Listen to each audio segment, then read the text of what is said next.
ओम Shri sugar. Good morning sir. Good morning dear student. Sir हमें ऐसा क्या करना चाहिए कि हमारी स्टडीज़ अच्छी हो जाए, हम सब कुछ समझने लग जाए? बेटे देखिए, आप जो सब न्यू एजुकेशन, जो नेशनल एजुकेशन पॉलिसी में जो आपका एडमिशन हुआ है, जो NEP 2022 जो का जो उद्देश्य है, वो सबसे पहले तो देखो आपको यही है कि उसमें मतलब सप्ताह वाइज, वीक वाइज आपको पढ़ाना है और आपको अपने लर्निंग आउटकम्स बच्चों के साथ शेयर करने हैं। मतलब स्टूडेंट ने क्या सीखा है। तो आपका सीधा क्वेश्चन है कि सर हमें क्या करना चाहिए। तो देखिए, जो टीचर जी ने जो पढ़ा दिया है आपको, जो टीचर जी ने आपको रेफरेंस दिए, तो इसमें क्या है कि हर टीचर की ये ड्यूटी बनती है कि टीचर जी जो है रेफरेंसेस दें, एग्जैक्ट पेज नंबर दें और किस बुक का कौन सा एडिशन है उसको बताएं बच्चों को। तो उससे क्या है कि आप लाइब्रेरी में जाएंगे और अपना नोट्स तैयार कर लेंगे। हाँ, मतलब ज़्यादातर टीचर, मतलब आपको पता ही है कि सारे इसी काम को करते हैं, लेकिन एक आध टीचर ऐसे भी हैं कि वो केवल अपनी किताब दिखाएंगे, अपनी किताब से पढ़ाएंगे।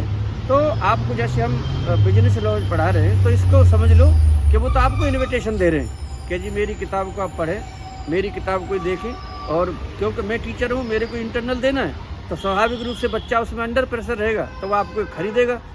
Are you get point. तो वो एक अनैतिक है, इमोरल है, वो नैतिक नहीं है। टीचर क्या है कि मतलब ठीक है, अपनी किताब अगर उनको बच्चों को अच्छा लगेगा, लाइब्रेरी में रखवाई, वो उसको ही पढ़ेंगे, वो उनकी अपनी मतलब बात है।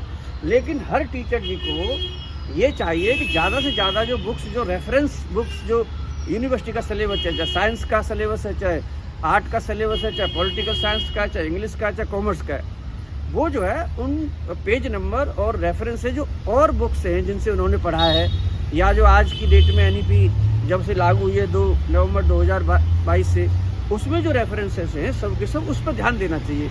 और जैसे आपका जो द इंडियन कॉन्ट्रैक्ट एक्ट 1872 है, आपको एक्ट की कॉपी भी लेनी चाहिए। ऐसे ही जैसे income tax law and practice के जो बच्चे हैं, उनको बुक्स के अलावा एक्ट के बारे में भी, और मतलब सब इस तरह से कि उनको सबकी जानकारी दी जाए और आप अपने नोट ना वीक वाइज बनाएं, अपने ओन नोट्स।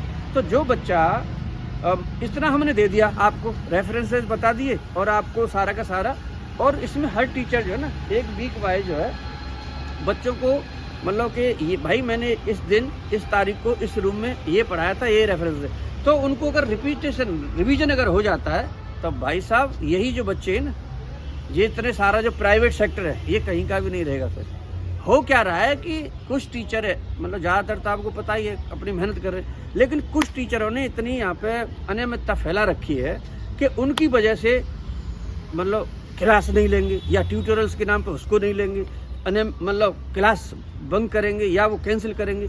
तो इससे क्या होता है कि बच्चे की जो मनोदशा है ना, जो आप यंगर्स आते हैं हमारे पास, 17-18 साल का बच्चा आता है, तो उनको प्रॉपरली अगर हम पहले अगर उनको सही तरह से गाइड नहीं करेंगे, तो ये हमारे स्टूडेंट के लिए थोड़ा सा नुकसान हो सकता है, और होता ही है। तो मेरा सभी शिक्षक महोदय से प्रार्थना है कि भाई वो लोग थोड़ा सा 20-20 साल से, 15-15 साल से जो सिस्टम था आपने चला लिया, या आपके प्रिंसिपल साहब थे जिन्होंने कभी कुछ नहीं कहा, भाई ये भी रीजन है। तो लेकिन अब ऐसा मत करो, आपका कुछ भी जो टाइम बचा है, मान लो 10 साल बची है, 5 साल बची है, कितना भी समय बचा है, उस समय में तो कम से कम कुछ यूनिवर्सिटी को दे जाइए, या स्टूडेंट को, जो जिससे हमारा राष्ट्र जो है गौरवान्वित महसूस करे, और आपके कामों को, और अपने जूनियर टीचर्स भी हैं जो विभिन्न कॉलेजों में अपॉइंटमेंट हुई, वो भी आपसे सीखें। तो मेरे हिसाब से ऐसे अगर आप टीचर जी ऐसे करते हैं और आप अपने ओन नोट्स बनाते हैं, तो फिर देखिए आपकी चमक, आपकी बॉडी लैंग्वेज, आप कहीं पर भी जाएंगे, आपकी अंडरस्टैंडिंग बढ़ेगी। और यही जो NEP का कि भाई मतलब लर्निंग बेस्ड आउटकम, यही आपका सच्चे मायने में अच्छी शिक्षा होगी। थैंक यू, धन्यवाद। Thank you sir.